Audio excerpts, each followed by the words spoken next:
बार फिर आपका स्वागत है हमारी खास मुहिम क्लेम में गेम क्यों। इस मुहिम में अब तक हमने आपको बताया कि आखिरकार कैसे मेडिक्लेम लेने के बाद भी अस्पताल के बिल चुकाने के लिए मरीजों को धक्के खाने पड़ते हैं। जब हमारे सहयोगी केतन जोशी ने मामले की तहकीकात की तो पता चला कि इसकी एक बड़ी वजह है संबंधित अस्पताल और मेडिक्लेम कंपनियों के बीच की जो तनातनी है। वो आलम यह है कि गुजरात, पंजाब और महाराष्ट्र के हजारों अस्पताल ऐसे हैं जिसने स्टार हेल्थ से कॉन्ट्रैक्ट खत्म करने की चेतावनी दी है। दूसरी बीमा कंपनियों के खिलाफ भी मुहिम अलग अलग जगह तेज हो रही है।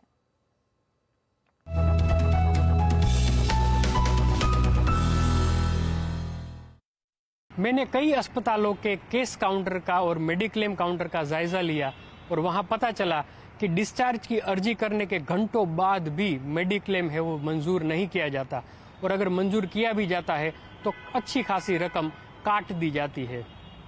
कई लोगों का तो क्लेम ही रिजेक्ट कर दिया जाता है। इसी बात से परेशान अब अस्पतालों ने भी बीमा कंपनियों के खिलाफ मोर्चा खोल दिया है। पंजाब के करीब 500 अस्पतालों के एसोसिएशन ने स्टार हेल्थ को चिट्ठी लिखकर आरोप लगाया है कि पिछले 1 साल में ऐसे मामलों की संख्या काफी बढ़ी है जहां मरीज को भर्ती करते वक्त ऑथराइजेशन आ जाता है लेकिन बाद में रिजेक्ट कर दिया जाता है। कई हॉस्पिटल स्टार हेल्थ पॉलिसी वाले पेशेंट को एडमिट करने से हिचकिचा रहे हैं। पंजाब ही नहीं, Ahmedabad hospitals and nursing association ने भी ऐसी ही चिट्ठी लिखी है और वो भी स्टार हेल्थ को ही। ये स्टार हेल्थ का खाली अहमदाबाद का प्रॉब्लम नहीं है, पूरे भारत में ऐसा प्रॉब्लम है।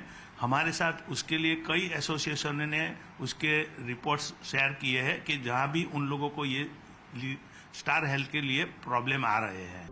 अस्पतालों के आरोप हैं कि बीमा कंपनी सभी अस्पतालों के लिए बेड, ऑपरेशन, विजिटिंग चार्ज का एक समान रेट रखना चाहती है। ऑपरेशन और दूसरे खर्च के लिए करार से कम भुगतान किया जाता है और ऑथराइजेशन लेटर देने के बाद भी क्लेम में 5 से 15% तक कटौती कर दी जाती है।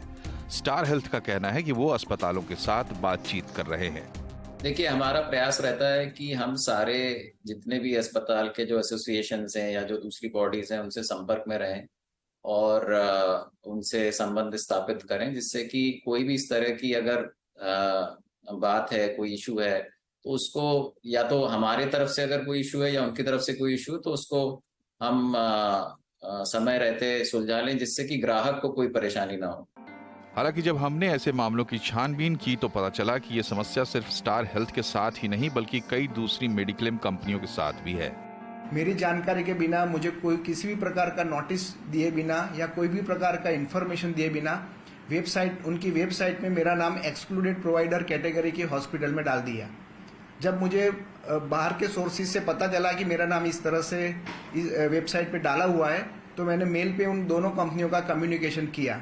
उनके साथ जब बातचीत हुई और रिपीटेड कम्युनिकेशन हुआ तो वो लोग मुझे बहुत ही फोर्स कर रहे थे कि आप हमारी एम्पैनलमेंट कर दो, हमारे चार्जेस के साथ सहमत हो जाओ और हमारे साथ टाई अप करो, then only we will remove your name from the excluded provider category. वो लोग हमेशा अननेसेसरीली क्वेरीज निकालते हैं, पेमेंट डिले करते हैं, हॉस्पिटल्स को अप्रूवल बहुत ही लेट भेजते हैं, अप्रूवल देने के बाद पेमेंट सेटलमेंट टाइम भी बहुत लेते हैं, सेटलमेंट के टाइम कोई भी रीज़न दिए बिना काफ़ी सारा पेमेंट काट लिया जाता है, रीइंबर्समेंट में पूरा क्लेम रिजेक्शन कर दिया जाता है और उसका कोई भी अच्छी तरीके का लीगल रीजंस दिया जाता नहीं है।